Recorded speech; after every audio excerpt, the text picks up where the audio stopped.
The persistence of performance is something that may elude you if you're not committed to obtaining it on a regular basis. Your life events may have a way of distracting you from the prize at hand, but at the same token, it could act as motivation to endure when you need a reason to keep walking and coming up with the answers to the test to the most difficult parts of life. It's a different journey for all of us, but there is one common thread. The true separator, of course, is our ability to stay focused, resolved, and otherwise committed to the execution of our vision. Ron Earley is redefining e-commerce rags to riches and, in the process, redefining his own version of success. He says he's a maverick trailblazer in the field of entrepreneurship, with a journey which includes a roller coaster of controversy and triumph. Earley is someone who likes to spill the beans on his unorthodox secrets when it comes to navigating cutthroat e-commerce battles, breaking boundaries through calculated risk taking, and giving back with a rebel's twist. Whether it be in business or in life, Earley will teach you the importance of perseverance and keeping your vision focused on both your entrepreneurial and life goals. I could go on, but that would take away from the insights and rebel nuggets that Earley is ready to share with all of you. So without further delay, I'm Kevin McShann. Let's have this conversation.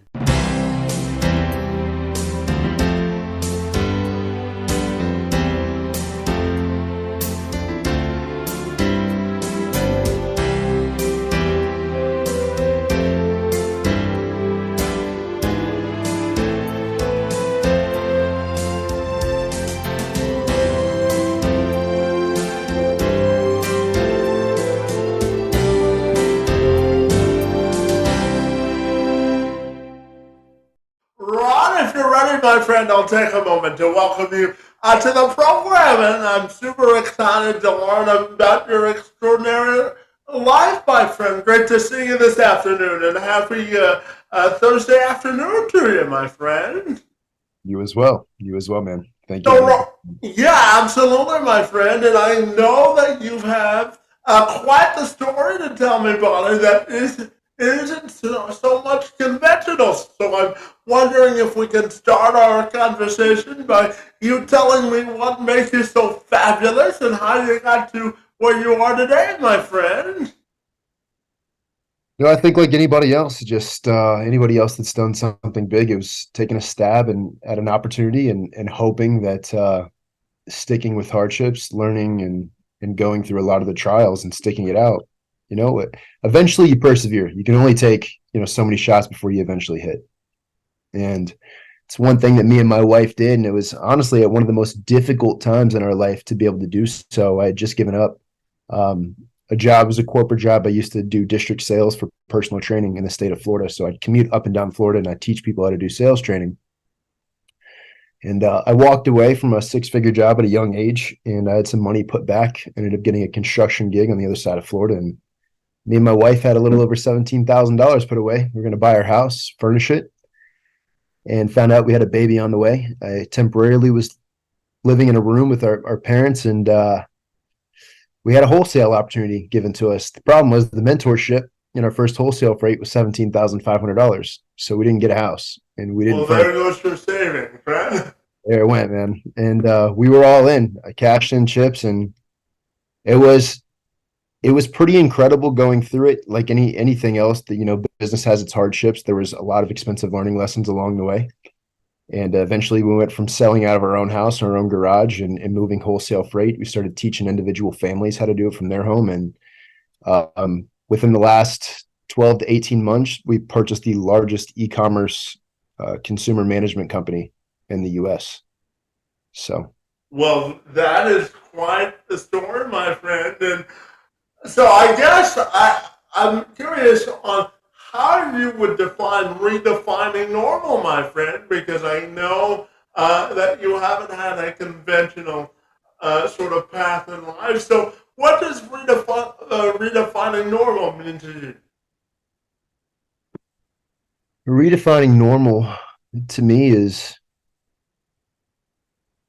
I don't want to put uh, uh, an expectation on what normal is supposed to be. Your normal is what you want normal to be. And as soon as you start setting expectations on what normal is supposed to be, I feel like you start achieving less. And that's one thing, that's one mindset I want my kids to grow up with. Like anything is attainable, anything can be normal and possible. But if you look at something as abnormal or you chase something that's abnormal and it becomes impossible, then you never achieve it because you never strive for it. So normal is whatever you want to set your mind around. It's whatever you set your day to day like. And I think that a lot of times it's a matter of just being able to build its consistency with anything else that you do. So if normal to me is building consistent habits that put me on a positive trajectory to pull off what I want to do, that is not normal. Yeah, absolutely. And you bring up the concept of expectations. So, Rod, I'm gonna give you just a quick story about myself, and I wanted your perspective. So, Rod, at the age of 9, buddy, I was told by a doctor because of the severity of my disability that I wouldn't be able to walk without assistance throughout the duration of my life. And one of the things that I always tell people is that your standard of expectations have to be set by yourself, because it's my belief, my friend, that you can't rise to the level of anybody else's expectations unless you have a minimum standard for yourself. So I'm just curious if you can elaborate for me on setting expectations in life and really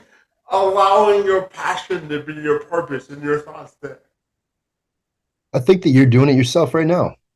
If you grew up that way and someone else set expectations on the way that you were supposed to live the rest of your life, I'm sure you didn't agree with everything that they said. Well, yeah, because I strongly believe that everyone's portrait of success is different, isn't it? It is. It sure is. And that's why I also think that whatever we talked about redefining normal is whatever you want your normal to be. I mean, I would say that most people that even suffered a condition like you wouldn't be hosting a podcast right now, but you're doing a wonderful job. Well, I appreciate that, my friend. And I wanted to talk to you about adversity, because I know that you came from a different place in your life and from a financial perspective, and now as you've built an e-commerce business that has allowed you to be somewhat financially sufficient and secure. So I'm curious about how you look at business and it being a roller coaster, and how you create stabilization in business. How do you think you can use the roller coaster of business to build a sustainable future? I think the more that you deploy yourself in business and the more that you're attributed to it, the more you understand it. And you start learning the game of money. And when you start to learn the game of money, it's pretty easy to accumulate, because it's a matter of you're creating your own conditions. And I think that it's really easy for people to get stuck in the mindset that you can only make money one way. And it's the most false statement I've ever heard growing up. And being in business now and knowing that, especially in a business model like mine's ran off of business relationships. I help other people make money. Other people invest in me. My business runs, it flows. And there's never been in history a single dollar ever made by anybody without a relationship starting first. So Yeah, it's a matter of access and options. I think the yeah. biggest thing to do when it comes to acquiring money and acquiring wealth, it's not just about having the money, it's about having options. You want to have unlimited amount of options. That's really what true happiness is boils down to. Well, having options, it could be a success one for every aspect of your life, can it? Correct. Yeah, absolutely, my friend. And I know that you're the CEO of Automation Empire, my friend. And as you told me, you help other people make money. So tell me all about the company and its mission, my friend. What gives you the most passion doing your current work, my friend? Tell me about the company. Biggest so that's a two-part question. Right now, I'm focused on building a community of investors that are like-minded business owners. They'd like a passive flow of income, a scaling asset. It's an appreciating asset. It cash flows month over month. It compounds year over year. So it's much like digital real estate. So anybody that invests into real estate, it's like accumulating digital real estate. It cash flows the same way. It's got a very high dollar value. But one thing that I always wanted growing up, we just talked about the importance of relationships. If I can create a community of people that are good parents, take care of their kids, and they grow up with this right mindset. As my kids grow up, now I'm able to hack a community where they grow up with a bunch of like-minded individuals. So there's no telling what level they'll be able to reach with having access to such sharp minds at such a young age. Because I couldn't even imagine where I would be if I had access to something like that. So the idea is just to hack the system, hack the culture, provide the intelligence for them to be able to navigate it and give them everything I can. And then the rest is up to them from there. Yeah, absolutely. And my friend,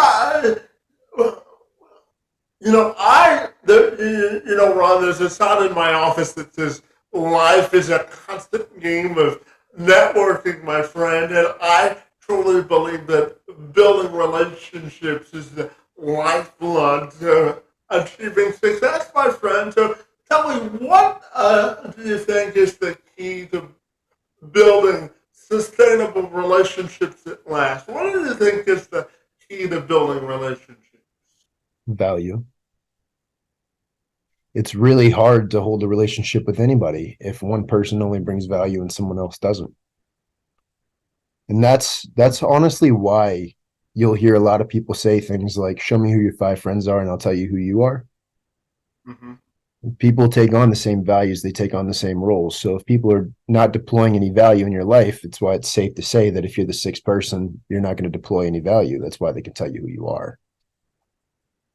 Yeah, and when we look at relationships, in some context, from a business perspective, I look at relationships sort of like a long term or short term marriage, right? You always have to bring uh, what we call in the speaking business anyway is a value proposition statement. So when we create relationships, it's important to bring equal and the same value that hopefully extends or lengthens a relationship, isn't it? Yeah. I mean, yeah, it is. You really hit the nail on the head.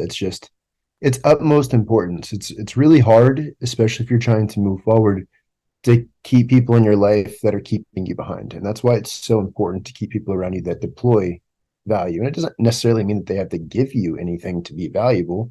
They could just be somebody that you could have a good quality conversation with. That's value. Because then you can grow and grow and expand. I always tell people, and I'm curious to get your thoughts here. I always tell people that no matter how many degrees you have on a wall or however many years you went to school, my friend, I always tell people that you can learn something from somebody else. It's important to me to always be a sponge of knowledge because you can learn stuff from different people from different walks of life, can't you? Without a doubt. Without a doubt.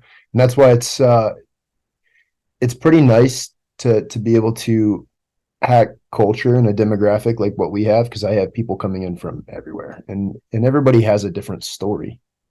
And that's why I said it before when you asked about the normal thing. I'm not the only person that came from nothing and made something.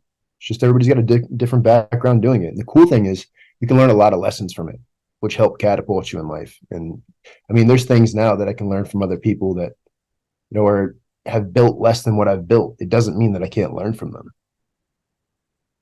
So I just think it's important. It's important to stay teachable.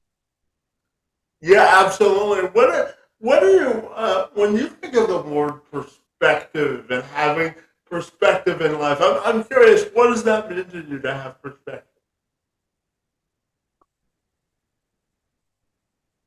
It's a good question. I think if you are going to have a good quality perspective in life, I mean, each person's attributed success is measured by what they want to measure by. But personally, to me, it's the one thing that people seem to think is unattainable, and it's balance. I just don't think it's ever an even balance. I want to make sure that I have my chips positioned in a place that if for whatever reason anything ever happened to me, if I had to go, I would go happy. And I'm happy with the foundation that I've built in the company. I've built a lot for a lot of other families. I've built a financial fortitude for investors, employees. I have an abundance of knowledge that's gone to my children. I have a very happy and healthy marriage. I make time for them. I don't put all my chips in one thing, and not one thing is more important than the next. And I think it's just important to find balance. It's like putting together a puzzle, isn't it? Is one giant puzzle, and sometimes we miss pieces, and sometimes we collect pieces along the way, right? Correct. Absolutely, my friend. And Ron, what does that mean to you to live life with adventure? What does that mean to you? Depends if you're a person that, well, I guess it would be exploring opportunity. You can accumulate adventure through a multitude of different things that you do. You don't just have to travel to adventure. It could just being, again, submerging yourself in something new and taking an experience out of it. Adventure to me is being able to accumulate a bunch of stories that make up my life, because I think at the end of the day, that's what makes someone probably the most different and what stands out the most. They learn the most. It's how you accumulate wisdom, you accumulate good times. So I don't think that materialism is always the most fun. You don't really ever hear anybody talking about that, but you'll always hear somebody tell a story, which always brings joy or happiness, sometimes sadness, but there's an emotional relay to it. That's another thing that caters to those relationships. Yeah, absolutely. And Ron, I use my personal story as a motivational speaker and just throughout living a different aspect of my life as my competitive advantage. So people pay me money to share my personal story and overcoming resilience. So when you look at your personal life story, my friend, I'm curious, how do you use it as your own competitive advantage, both personally and professionally?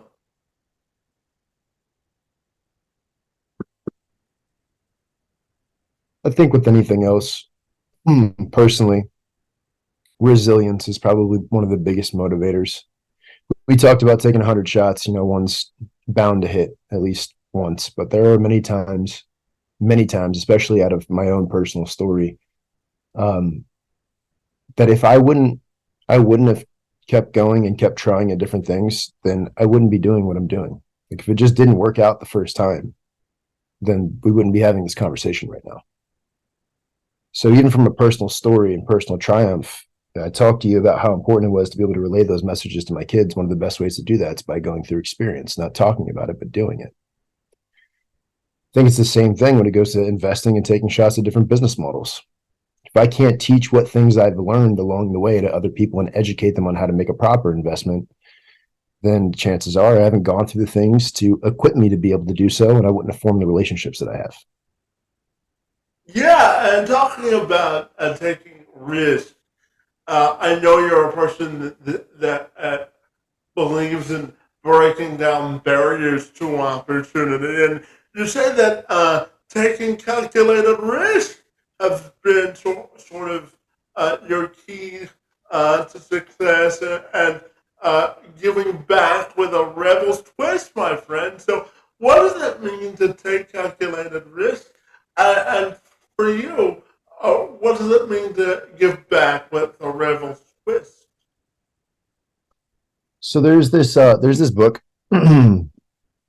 by Annie Duke, and it kind of teaches you how to put the odds in your favor with the things that you do. There's never really anything that's 50-50, and if there is, then you should stay away from those things. And you should calculate every single thing that you do, especially before you deploy time or money into anything. And if the odds aren't finding a way to substantially sit in your favor, then you're not taking a risk, you're gambling. I'm not here to gamble with anything. I'm here to stack chips, and make sure that things make sense before I place my money, time, or energy anywhere that I decide to put it. That's what it means to take a calculated risk. And it needs to be more in my favor than it is going the other direction. Yeah, and on the same token, or Ron, I'll give you another quick story. So I graduated college back in 2010, my friend. And when I graduated journalism school, I would go to news directors like the local news stations, and I would be told, "You're a great person with a lot of energy, and we think you would bring a lot to a newsroom, but because of your disability, we view you as a liability, and we're afraid to put you in a regular newsroom." So out of college, my friend, I love journalism so much that I volunteered for 4 years without getting a paycheck. And I volunteered at a local television station, and I covered 50 stories within a span of 4 years. And it took me 6 years out of college. I didn't get my first paying job until 2016 because I had a fearless mindset, because I wanted people to know who I am and what value I brought to the world. So I have always had a hard time with people always telling me no in life, and anything that I have ever had in life is because I've had a fearless mindset. So I'm curious to ask you, what does it mean to you to live life with a fearless mindset, and how important is it, do you think, people should have that as they attack life moving forward? There's a quote, and I don't remember who it was that said it. Um, but the quote is, someone told me not to bite off more than I can chew. And I responded, I'd rather choke on greatness than nibble on mediocrity. And the reason why that hit me so hard is because you talked about living with passion and purpose, and being able to have a good view on life. My good view on life isn't showing up to a job that I hate every single day until I die. Fearful really isn't it. To me, it's understanding what I want. The biggest fear that I would have in my life is living a life like that and then dying, know that I didn't do anything that I wanted to do. That would suck.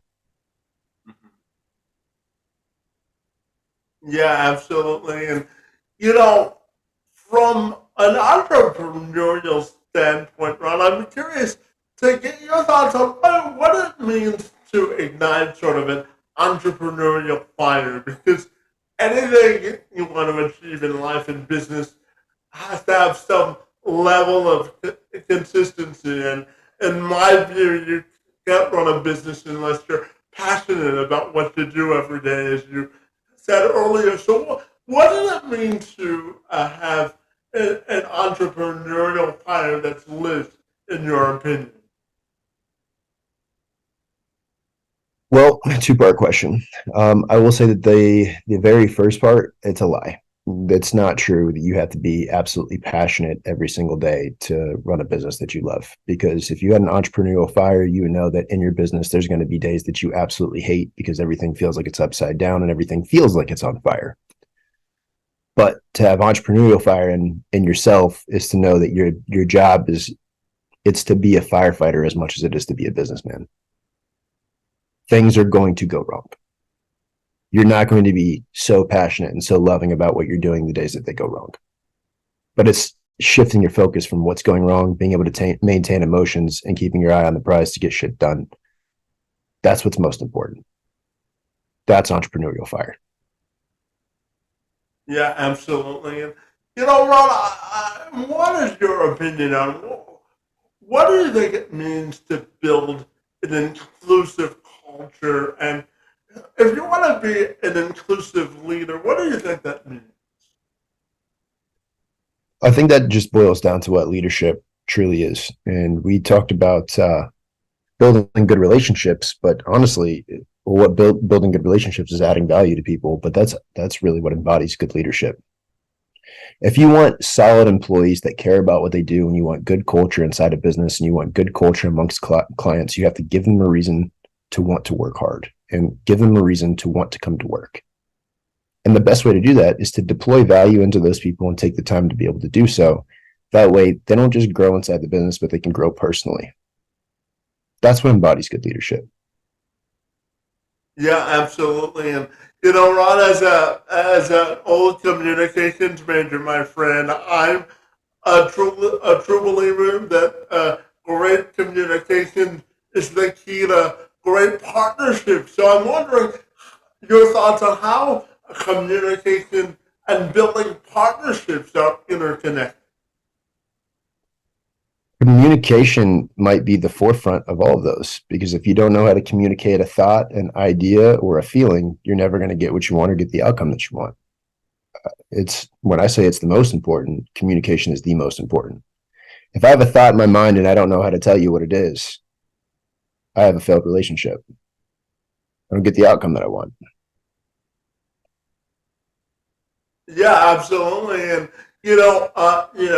as a leader, there are different ways of communicating with other people. So tell me about the your perspective on how, because I think there's a difference between authentic and sort of robotic leadership. And I always, when I form relationships with people, I'll give you an example. So there are a staff of people who work with me who are personal support workers. And, whenever I hire somebody new to work on my support staff, I always look at the personal fit first before I look at sort of the logistical fit. Because if I can't build a relationship with the people who work with me and sort of meet them where they are, it's kind of hard to build authentic relationships, in my view. So, talk to me about the difference between authentic and robotic leadership, because I think there's a significant difference. Is it there? Yeah, yeah, without a doubt. And we actually have a rule of thumb here that just kind of like embodies or encompasses the same thing that you just said. And it's a two-way street. There has to be people that get along in the community, and to be the right fit, it's the same personality type in order to be an employee here. But I also do the same thing with investors. Just because you have $45,000 to bring me, or $100,000 to bring me to invest in wholesale inventory, if I do a Zoom call with you and I don't like the personality type, is just not a good fit, like we don't communicate well, it's not a good investment, and I don't take your money. We don't start the investment. When you talk about authentic communication versus robotic, I'm not here to go through a processing line. Like, we can filter out what we want, what we don't want. And I do think that you do need to have some kind of social awareness to be able to gauge how people communicate, to communicate those thoughts. I'm not saying like it just needs to be bold and abrupt and upfront, and you don't have to be disrespectful about the way that you communicate some of those things. Like, read the room, but it's still staying true to your feelings, the things that you believe in, and not just saying the things that somebody else wants to hear. Yeah, absolutely. And Ron, I know that you wrote a book called Closure Bunny. So tell me all about the book and what it's all about, my friend. Well, ironically, it encompasses communication psychology and sales. And a lot of it's high ticket sales for structures. I have a couple different frameworks that are in there. I have a marketing framework that's in there for embodying the right and correct leads to collect the right information. It's story told, so it's a little bit easier to digest. And the framework step by step. It was a bestseller before it was released, which is pretty incredible. It was nominated in New York Best Times, which is pretty elite.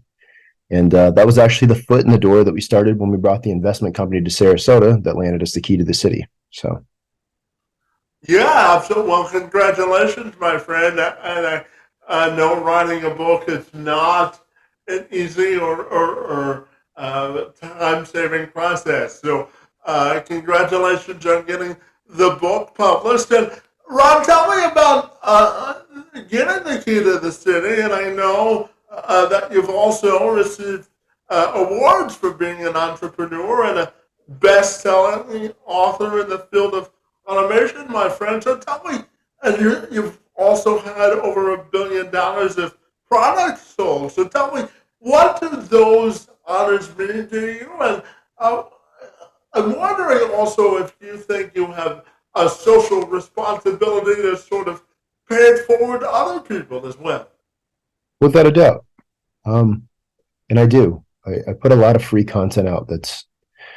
I moved away from paid mentorship, and I help a lot of people grow and scale that way. And it's been very nice too, being able to build a community here in Sarasota. We brought a lot of money into the city. Sarasota is one of the fastest growing cities in the U.S., which has been it was very rewarding to get honored something like that. And in response to it, we did a massive amount of hurricane relief for Automation Empire and Wholesale Automation, the two companies that I currently run.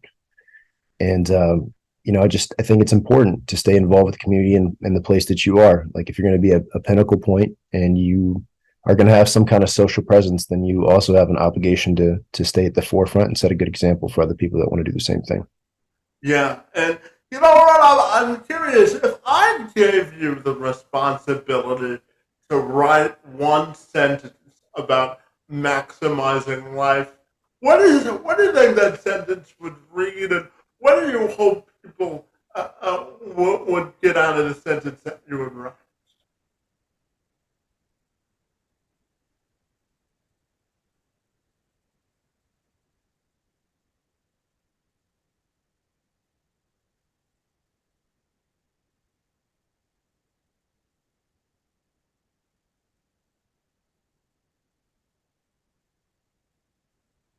I think I'd make more of it as a compound sentence. And a lot of it's just a reframing because I think people have a misconception on what wealth is. And I think it would be very important to make note that people need to accumulate wealth. But as they accumulate wealth, understand what wealth is. And wealth is measured more in time and relationships than it is in dollar value.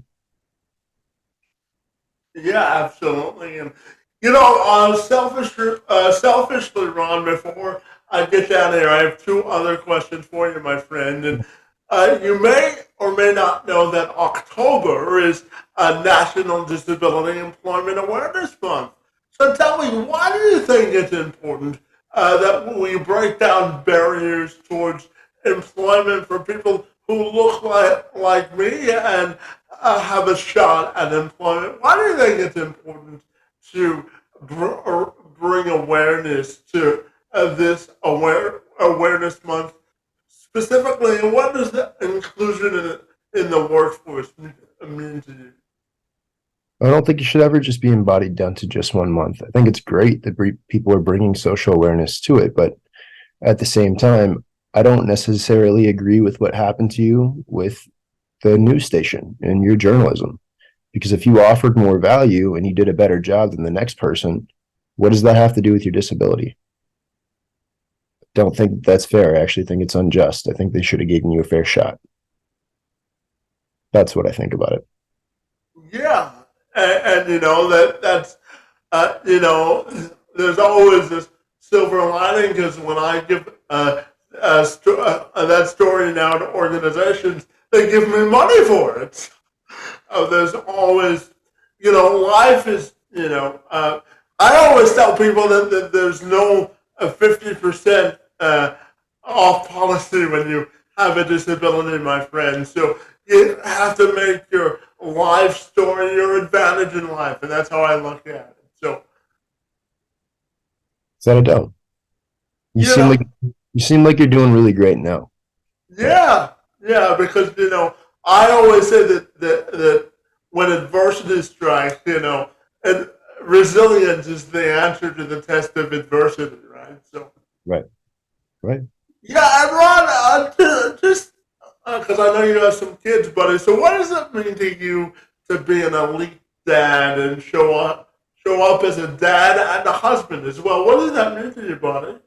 That's the most important thing to me. It's an obligation, and I don't know if you're a man of faith by any means, but I do think that I was put in certain positions to learn and lead and be able to also teach my kids and raise them in a way that they'd be able to. They don't necessarily have to do what I want to do. I just want to teach them how to live a happy and healthy life while being able to monetize doing the things that they love to do. And the only way that they would be able to do things like that and grow up with a good head on their shoulders is if dad's involved. So I make sure that I prioritize my time with them. And I make sure that I prioritize my time with my wife. We've been It together. We've it been makes together. it I'm makes sorry. it makes a difference, doesn't it? It does. It A- does. Absolutely. And my friend, my final question for you today has to do with your own personal and professional legacy and how you want your legacy to be defined.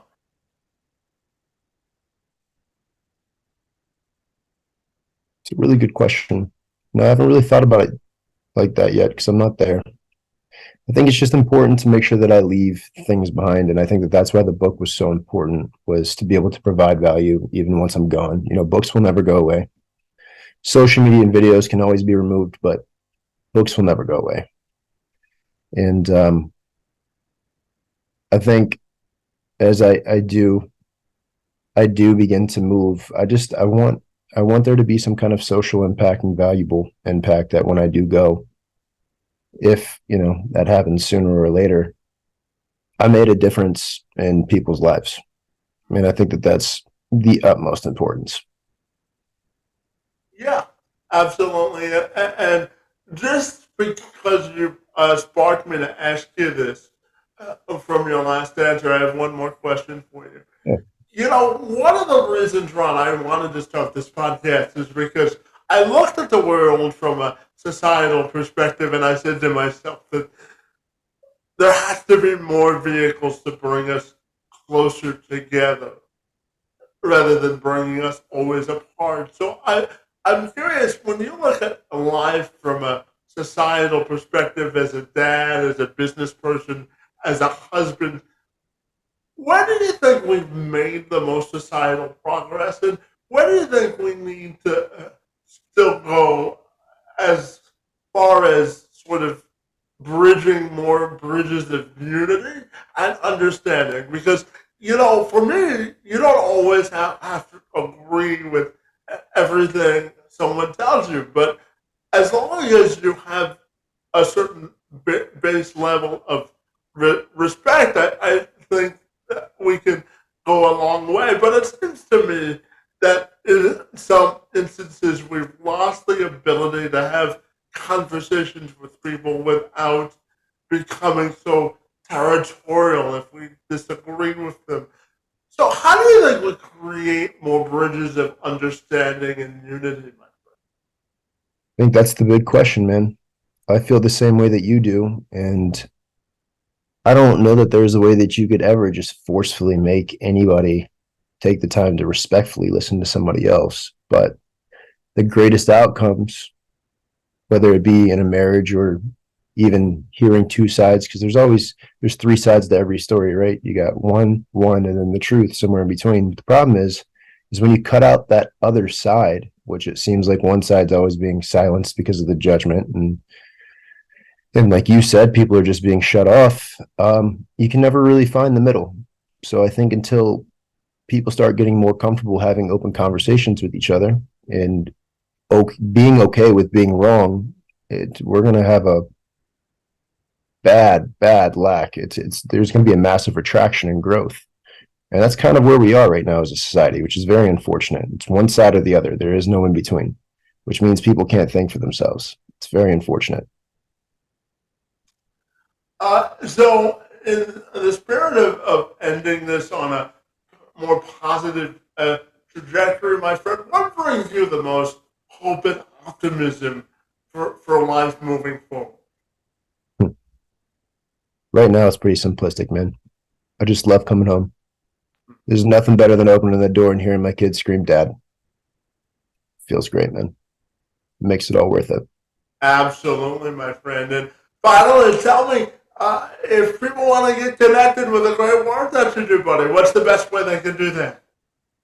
I mean, I'm on all social media platforms. If you guys look up Automation Empire, automationempire.com or Automation Empire on Instagram, Facebook, TikTok, LinkedIn, we're findable. Fantastic. Well, my friend, I have to tell you, it was a delightful pleasure to spend some few minutes with you, my friend, to learn all about your life and business outside of business and everything in between, my friend. I want to thank you for your contribution to moving the needle of progress forward and for engaging in conversation with me this afternoon. It's most appreciated. Without a doubt, Kevin. I appreciate you as well, man. Thank you for having me.